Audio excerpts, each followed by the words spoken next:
ഇന്നത്തെ മന്ത്രിസഭാ യോഗത്തിൽ സുപ്രധാനമായ ഒരു തീരുമാനമെടുത്തു.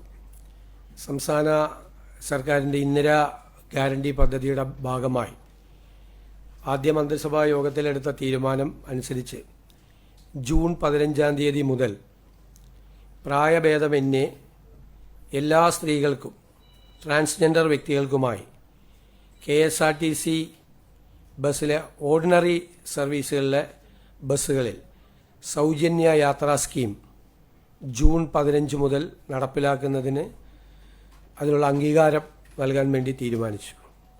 ഇന്ദിരാ ഗ്യാരണ്ടിയിലുള്ള ഈ പദ്ധതി പ്രിയദർശിനി എന്ന പേരിലായിരിക്കും അറിയപ്പെടുന്നത്.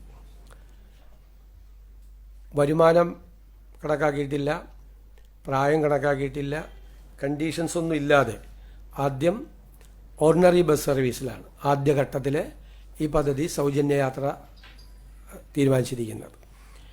ഇത് സർക്കാരിന് ഒരു മാസം 65-70 കോടിയോളം ബാധ്യത വരും.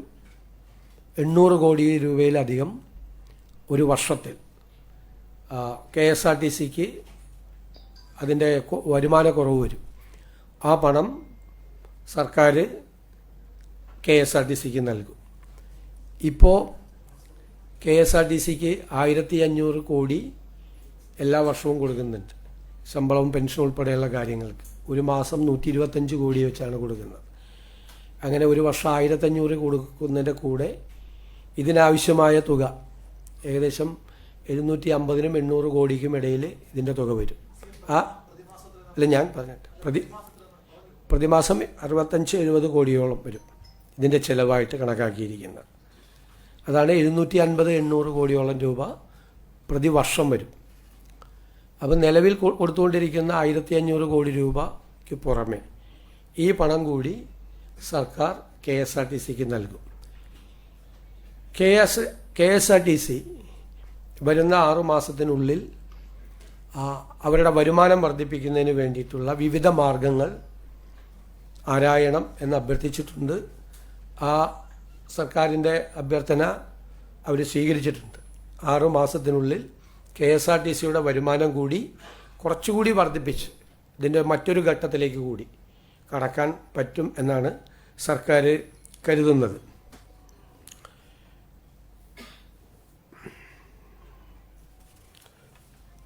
അതുപോലെ ഗവൺമെൻറ് ലീഡർമാരെ 40ഓളം പേരെ പുതിയതായി നിയമിച്ചിട്ടുണ്ട്. നേരത്തെ നിയമിച്ചത് കൂടാതെ അതിൽ special government leader, senior government leader എന്ന തസ്തികകളിലേക്കാണ് നിയമിച്ചിട്ടുള്ളത്.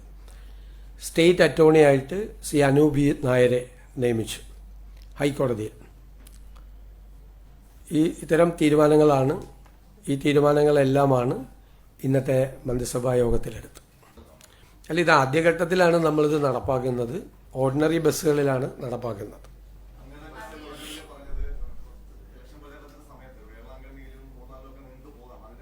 അല്ലല്ല, ഞാൻ പറഞ്ഞല്ലോ, കൃത്യമായിട്ട് പറഞ്ഞല്ലോ, ഇത് ആദ്യഘട്ടത്തിൽ ഇതാണ് നടപ്പാക്കുന്നത്.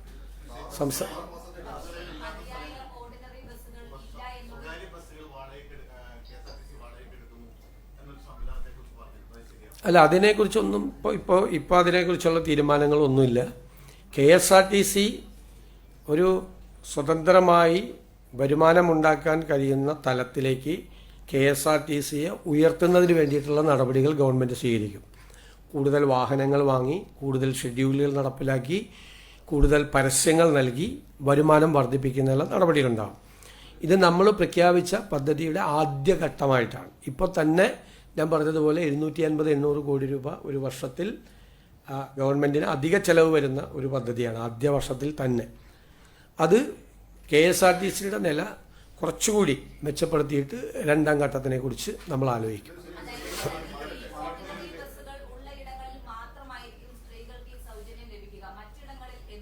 അല്ല, ഓർഡിനറി ബസ്സിലാണല്ലോ ഇപ്പോൾ സൗകര്യം കൊടുത്തിരിക്കുന്നത്. ഓർഡിനറി ബസ്സിൽ സൗജന്യം ഉണ്ടാവും.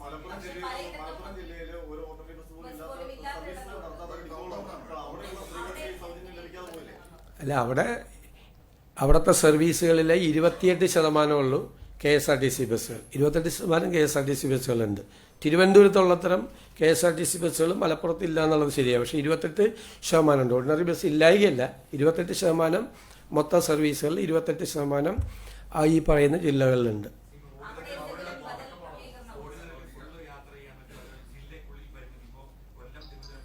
അല്ല, ഓർഡിനറി ബസ്സുകളിലേക്കാണ് കണ്ടീഷൻ ഇല്ലാതെ ഇപ്പം അനുമതി കൊടുത്തിരിക്കുന്നത്. അല്ല, അതല്ല, അത് നമ്മൾ പഠിക്കണമല്ലോ.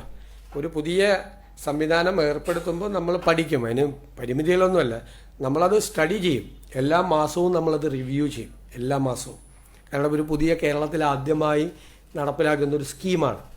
അപ്പോൾ അതിൻ്റെ എല്ലാ കാര്യങ്ങളും, ഇപ്പോൾ നിങ്ങൾ ചോദിച്ച മലബാറിലെ കാര്യങ്ങൾ ഉൾപ്പെടെ ആ കൂട്ടത്തിൽ നമ്മൾ സ്റ്റഡി ചെയ്യും. എന്നിട്ട് നമുക്ക് അതിൻ്റെ അകത്ത് എവിടെയാണ് കുറവ്, എന്താണ് കുറവ് എന്ന് മനസ്സിലാക്കി അതുകൂടി പരിഹരിക്കാനുള്ള ശ്രമം ഉണ്ടാവും. അല്ല, അത് ആലോചിക്കും നമ്മളത്. ഇത് നമ്മൾ സ്റ്റഡി ചെയ്യട്ടെ, ഓരോ ജില്ലയിൽ നിന്നും എത്ര പേരാണ് ഒരു ദിവസം ഓർഡിനറി ബസ്സിൽ കയറുന്ന സ്ത്രീകളുടെ എണ്ണം എത്രയാണ്, ഒരു മാസം എത്ര വരും എന്ന്. നമ്മൾക്കിപ്പോൾ ഉള്ളത് കെ എസ് ആർ ടി സിയിലത്തെ നിലവിലത്തെ ഒരു സർവേ നടത്തിയിട്ടുള്ള കണക്കാണ്. ആ കണക്ക് പ്രകാരമാണ് നമുക്ക് ഇത്രയും 750-800 കോടി രൂപയുടെ ബാധ്യത നമുക്ക് വരുന്നത്. അപ്പോൾ അത് നമ്മൾ സ്റ്റഡി ചെയ്യുമ്പോൾ എവിടെയാണത് കുറവ്, എവിടെയാണ് ഒരു സ്ത്രീകൾക്ക് വേണ്ടി നമ്മൾ കൊടുക്കുന്ന സ്കീമാണ്. അത് നമ്മൾ ആഗ്രഹിച്ചതുപോലെ തന്നെ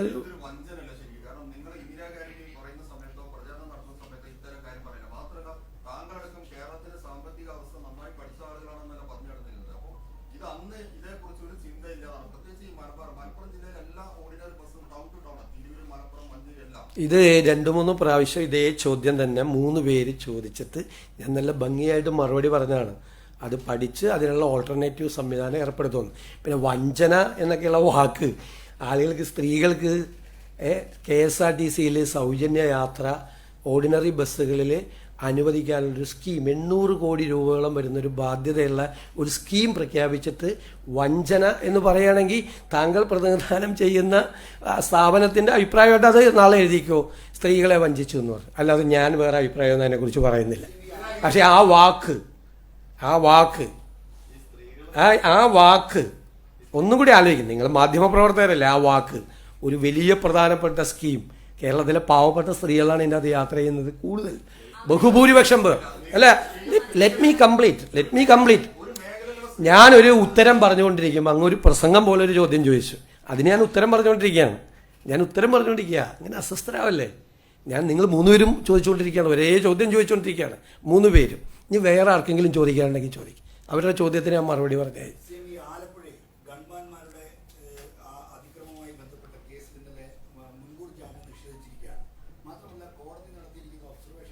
മുൻകൂർ ജാമ്യം കൊടുത്തു.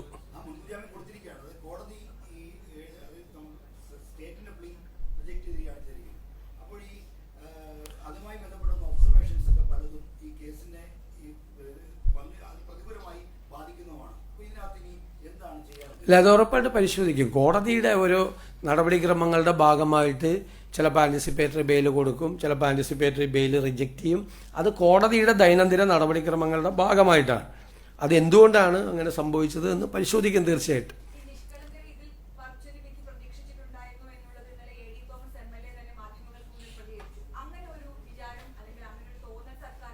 അല്ല, നമുക്കങ്ങനെ ഒരു കോടതി വിധിയെക്കുറിച്ച് സർക്കാർ കയറി കമൻറ്റ് പറയാൻ പറ്റുമോ?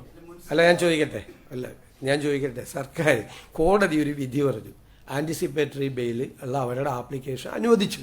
അതിന് സർക്കാർ കയറി കേരളത്തിലെ എല്ലാ ജില്ലകളിലും എല്ലാ കോടതികളിലും നടക്കുന്ന കോടതിയുടെ നടപടിക്രമത്തിനെതിരായി എനിക്ക് പ്രതിഷേധിക്കാൻ പറ്റുമോ?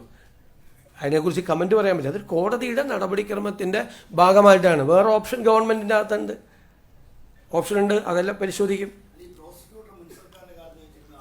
അല്ല, അതെല്ലാം പരിശോധിക്കും. ഞാൻ പറഞ്ഞല്ലോ, അതെല്ലാം പരിശോധിക്കും. ആ കാര്യങ്ങളെല്ലാം തീർച്ചയായിട്ടും പരിശോധിക്കും.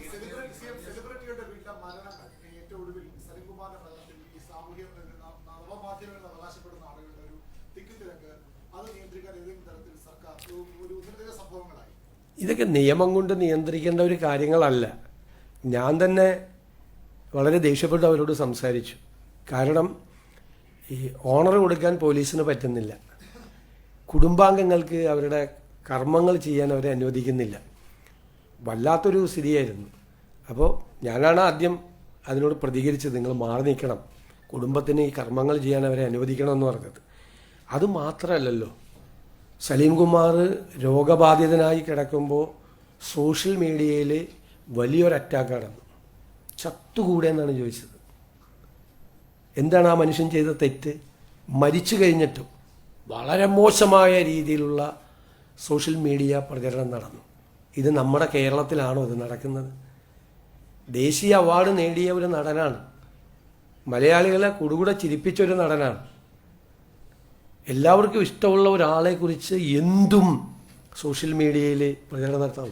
ചത്തുകൂടെ എന്നാണ് ചോദിച്ചത്, സുഖമില്ലാതെ ഒരാൾ കിടക്കുമ്പോൾ. ഇതാണ് നമ്മുടെ കേരളം. ആരാണിതിൻ്റെ പുറകിൽ? ആരാണിതിൻ്റെ പുറകിൽ? ഈ ക്യാമ്പയിൻ്റെ പുറകിൽ എല്ലാവർക്കും രാഷ്ട്രീയമുണ്ട്. കലാകാരന്മാർക്കും സാംസ്കാരിക പ്രവർത്തകർക്കൊക്കെ ഒരുപാട് ആളുകൾക്ക് രാഷ്ട്രീയമുണ്ട് ഇവിടെ. ഒരുപാട് പേർക്ക് അവരുടെ രാഷ്ട്രീയത്തിൻ്റെ പേരിൽ ഒരാൾ സുഖമില്ലാതെ വെന്റിലേറ്ററിൽ മരണത്തോട് മല്ലടിച്ച് കിടക്കുമ്പോൾ നടത്തിയൊരു ക്യാമ്പയിൻ ഉണ്ടല്ലോ, ഇത് നമ്മുടെ കേരളത്തിന് യോജിച്ചതല്ലത്. കേരളം അത് തിരിച്ചറിയും. ഇത് ചെയ്യുന്ന ആളുകൾ അത് മനസ്സിലാക്കണം.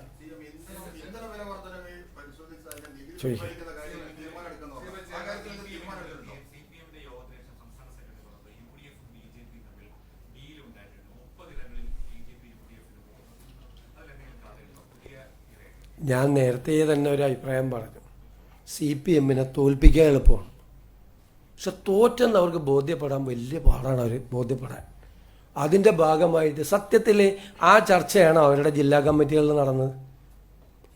അതാണോ ആ ചർച്ചയാണോ? ഈ പറഞ്ഞ കാര്യമാണോ അവിടെ ചർച്ച നടന്നത്? BJP UDF-ന് വോട്ട് ചെയ്തുകൊണ്ടാണ്. ഞാൻ മുഖ്യമന്ത്രിക്ക് മറുപടി കൊടുത്തല്ലോ നിയമസഭയിൽ. മുഖ്യമന്ത്രി പ്രതിപക്ഷ നേതാവിന്, മുൻ മുഖ്യമന്ത്രിക്ക് ഞാൻ നിയമസഭയിൽ മറുപടി കൊടുത്തല്ലോ. എന്താ അദ്ദേഹം പറഞ്ഞത്? നിയമത്ത് ഞങ്ങളുടെ വോട്ട് കുറഞ്ഞത് കൊണ്ടാണ് ജയിച്ചതെന്ന് പറഞ്ഞല്ലേ. നിയമത്ത് ഞങ്ങളുടെ വോട്ടും അവരുടെ വോട്ടും കുറഞ്ഞിട്ടുണ്ട്. പിന്നെ ചാത്തന്നൂരും അതുപോലെ കഴക്കൂട്ടത്തും ഞങ്ങളുടെ വോട്ട് കൂടി. CPM-ൻ്റെ വോട്ട് 11,000 വോട്ടും 17,000 വോട്ടും കുറച്ചു. അവിടെ CPM BJP ഡീലായിരുന്നു ജയിപ്പിക്കാൻ വേണ്ടി. കാരണം BJP-യുടെ ഏറ്റവും വലിയ നേതാക്കൾ അവർ മത്സരിച്ച സ്ഥലത്താണ് ഈ വിജയം ഉണ്ടായത്. അതാണ് ഡീല്. അവരുടെ കയ്യിൽ അവരുടെ മുതിർന്ന നേതാക്കൾ കൈവശം വച്ചിരുന്ന സീറ്റുകളാണ് വെള്ളിത്താളത്തിലാക്കി BJP-ക്ക് കൈമാറിയത്. മനസ്സിലായില്ലേ? ഇതൊന്നും ആയിരുന്നില്ലല്ലോ അവരുടെ ചർച്ച. അവരുടെ പാർട്ടിയുടെ അണികളും പാർട്ടിയുടെ നേതാക്കന്മാരും പ്രതിപക്ഷ നേതാവിനെയും പാർട്ടി സെക്രട്ടറിയെയും ഉൾപ്പെടെയുള്ള അന്നത്തെ മന്ത്രിമാർ ഉൾപ്പെടെയുള്ള ആളുകളെയും നേതൃത്വത്തെയും രൂക്ഷമായി വിമർശിക്കുകയും എടുത്ത നിലപാടുകൾ മതേതരമല്ലാത്ത നിലപാട് എടുത്തതിനൊരു ചോദ്യം ചെയ്യുമായിരുന്നു. അതായിരുന്നു അവിടെ ചർച്ചയിൽ നടന്നത് അല്ലേ? അതൊക്കെ ഇപ്പോൾ അവസാനം കുറച്ച് കാര്യമൊക്കെ സമ്മതിച്ചു. അതിൻ്റെ കൂടെ വെറുതെ ഒരു മരുന്നിന് വേണ്ടി ഇത് ചേർത്തെന്ന് മാത്രമല്ല, അത് ഗൗരവമായിട്ട് എടുക്കണ്ട.